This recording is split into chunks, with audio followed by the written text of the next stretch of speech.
Salut à tous et bienvenue sur le glacier de sur un glacier en Autriche pour la classe de neige motostation. Alors en fait non, pas du tout, on n'est pas du tout en vacances. Bon forcément là, ça n'a pas vraiment l'air de ça. On est ici pour répondre à l'invitation de Yamaha qui nous a conviés à découvrir sa curiosité de l'année 2018, c'est-à-dire le Yamaha Niken ou la Yamaha Niken, la moto à 3 roues. Le rapport avec la neige, eh bien écoutez, normalement on devrait le découvrir au fil de cette journée. Donc ça, on y reviendra quand je vous livrerai mes premières sensations. Normalement, peut-être que ça devrait marcher. Pour le moment, vous nous avez posé des questions sur la page Facebook de Motostation. Eh bien, c'est parti. On en a pris quelques-unes, les plus pertinentes, les plus curieuses. Donc on va essayer de vous répondre le mieux possible. Allez, c'est parti.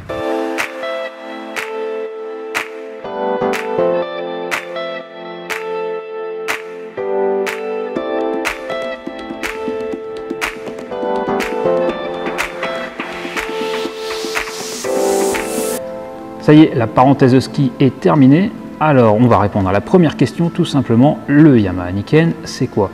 Eh bien, selon le staff Yamaha, la Niken, c'est une moto. Pourquoi? Eh bien, tout simplement parce que ça se pilote comme une moto, selon Yamaha. Ça fait le bruit d'une moto, ça diffuse les sensations d'une moto. La géométrie est inspirée de la technologie moto. Le moteur également, puisque c'est un moteur de MT-09. Donc on passe à vitesse, on embraye, bref, tout comme une moto. Il n'y a vraiment aucun lien avec un scooter à 3 roues par exemple, c'est vraiment pas le cas ici. Et donc c'est une moto, et forcément une moto, ça se pilote avec le permis moto. Alors l'une des questions qui est revenue assez souvent également sur notre page Facebook, c'est pourquoi Yamaha a-t-il fait ça? Eh bien pour répondre à cela, Yamaha évoque 3 points essentiels. Alors tout d'abord, c'est pour garder de la vitesse de passage en virage, ainsi que de la précision en virage. Donc ça c'est le premier point. Second point, augmenter la stabilité, aussi bien en virage, en freinage qu'à l'accélération, et même la résistance aux vents latéraux. Donc ça, motard du Mont Ventoux, c'est cadeau. Enfin, dernier point, Yamaha veut augmenter le grip sur route dégradée et dans les mauvaises conditions météo. Donc tout ça évidemment, on essaiera de vérifier tout ça demain lors du roulage. Un dernier point également évoqué par Yamaha, rendre le pilote meilleur, mais bon ça on va pas le retenir.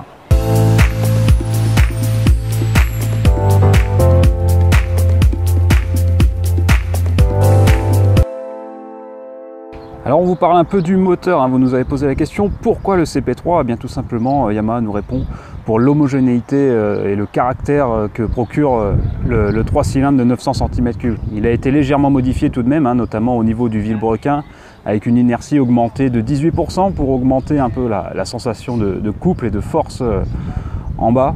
Les settings d'injection également ont été modifiés pour rendre le moteur encore plus accessible et plus facile. La transmission par rapport à une MT-09 par exemple a été ajustée, la transmission finale. On a ici une couronne un peu plus grande qui passe de 45 à 47 dents. Et oui, faut bien les emmener tous ces kilos. Et vous nous avez posé la question pourquoi ne pas décliner ce Niken avec plusieurs moteurs? Eh bien pour l'instant Yamaha prend la température avec cette toute première moto à 3 roues, mais chez Yamaha on ne se refuse pas d'imaginer un modèle avec pourquoi pas le CP4, le 1000, ou pourquoi pas le CP2, le moteur de la MT-07. Et bon, on est dans l'expectative, on tâtonne un peu chez Yam. Alors par contre, à la question du 125, des petites cylindrées à 3 roues telles que ce Niken, chez Yamaha, on n'en parle pas vraiment, c'est pas vraiment l'objectif. Le 125, c'est plus destiné aux commuteurs, et bon, pour ça il y a le Tri-City, vraiment le scooter. Là on parle de moto, donc bon, Yamaha ne se focalise pas sur les petites cylindrées à 3 roues telles que vous pouvez les imaginer.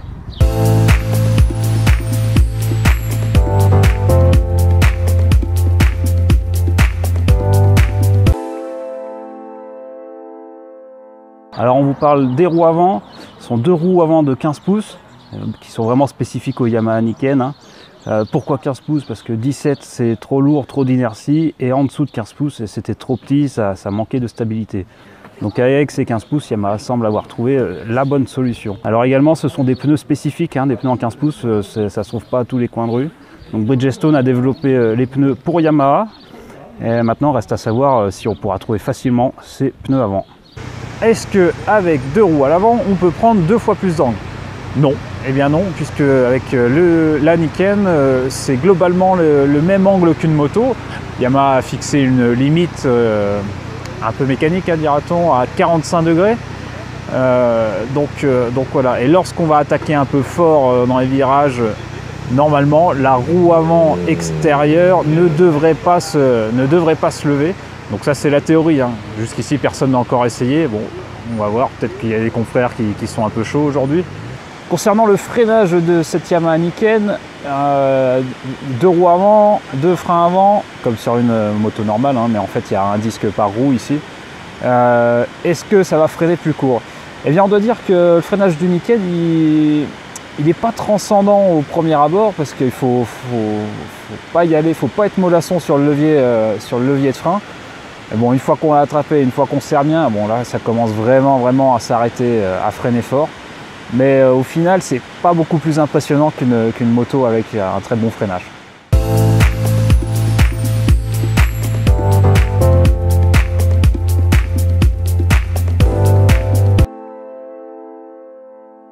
Qu'en est-il de la maniabilité de cette moto à basse vitesse? Eh bien, c'est assez surprenant. Là, par contre, Yamaha a fait quand même a réussi un petit tour de magie, parce que la moto est imposante, la moto est lourde. Et finalement, ça se passe plutôt bien pour les demi-tours. Là, on fait les séances photo et on fait des demi-tours dans des endroits assez étriqués. Et ça braque mieux que certaines motos à 2 roues normales. Donc ça se passe plutôt bien. On ne se fait pas emporter par le poids de la moto. C'est assez bien équilibré.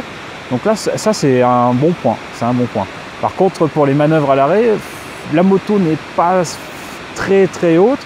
Avec moi 1m77, je posais 2 pieds par terre, mais pas forcément à plat, et un petit peu en équilibre, parce que la largeur à la selle, là par contre, c'est pas du tout la finesse de la MT-09.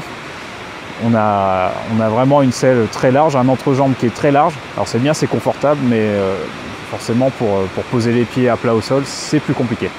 À la question, est-ce que 2 roues avant, c'est 2 fois plus de sécurité au niveau en termes de contrôle dans les virages? Eh bien, on doit dire que oui, là Yamaha a vraiment réussi son coup, parce qu'on vient de prendre des routes qui étaient vraiment pas terribles, vraiment dégradées, du gravier, en sous-bois avec des feuilles mortes humides. Et l'argument de Yamaha fonctionne, hein, on n'a vraiment pas à se soucier de grand chose. Le train avant encaisse tout, on ne décroche pas, c'est vraiment, on libère une petite case dans son esprit, donc ça c'est vraiment un point très positif. D'autant plus que tout le train avant, les suspensions, etc., ça fonctionne vraiment très bien. Ça absorbe tout dans un confort très appréciable. Alors le train avant, c'est vraiment bien, il n'y a pas à dire. En revanche, du côté de l'amortisseur, eh bien là, un petit bémol quand même, hein, il faut bien souligner. C'est un peu un ressort. Autant on peut se fier complètement à son train avant sans trop de problèmes, autant l'arrière, on s'en méfie un petit peu. Ça, c'est le point négatif de cette Yamaha Niken.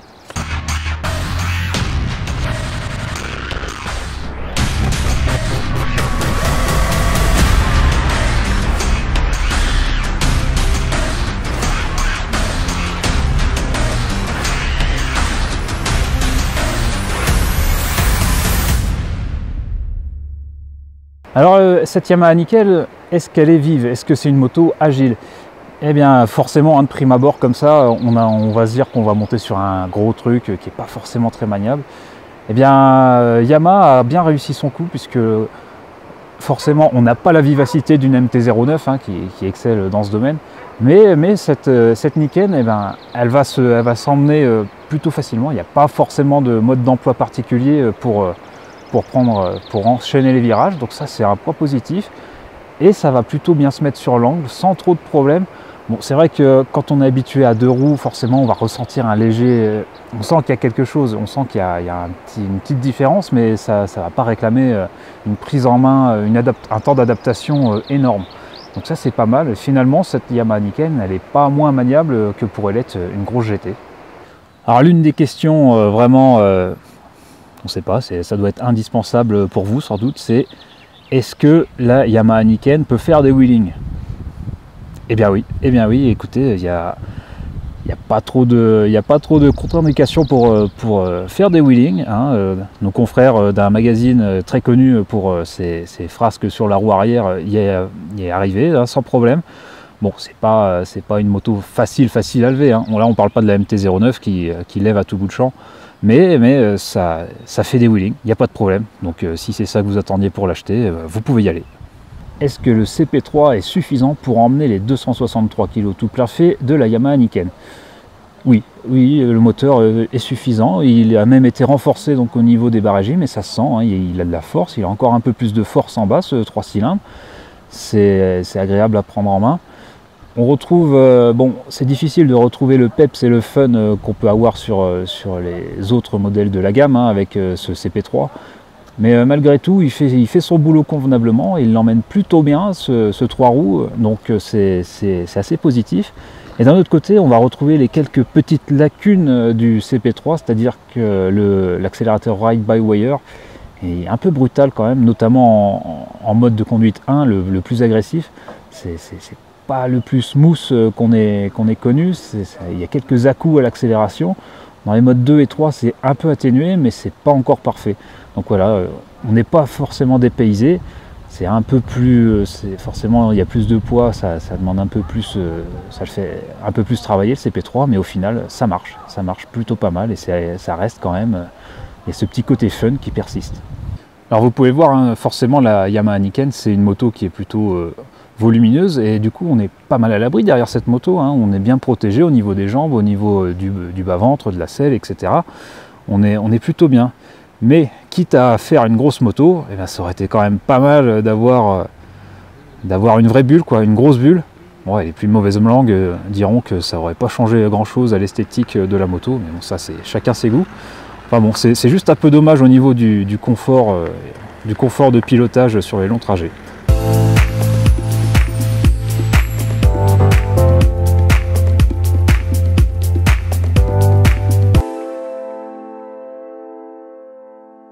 Clap de fin sur cet essai Yamaha Niken. Reste que cette moto, eh bien, Yamaha la place comme une moto premium. Et une moto premium, ça coûte 15 000 €. Et forcément, 15 000 € pour une nouvelle moto de ce type, eh bien, ça ne sera pas donné à tout le monde. Donc, écoutez, on a encore pas mal de petites choses à dire sur cette moto, mais il y en a tellement qu'on ne va pas tout vous dire dans la vidéo. Donc, comme d'habitude, je vous donne rendez-vous sur motostation.com. Allez, à très bientôt.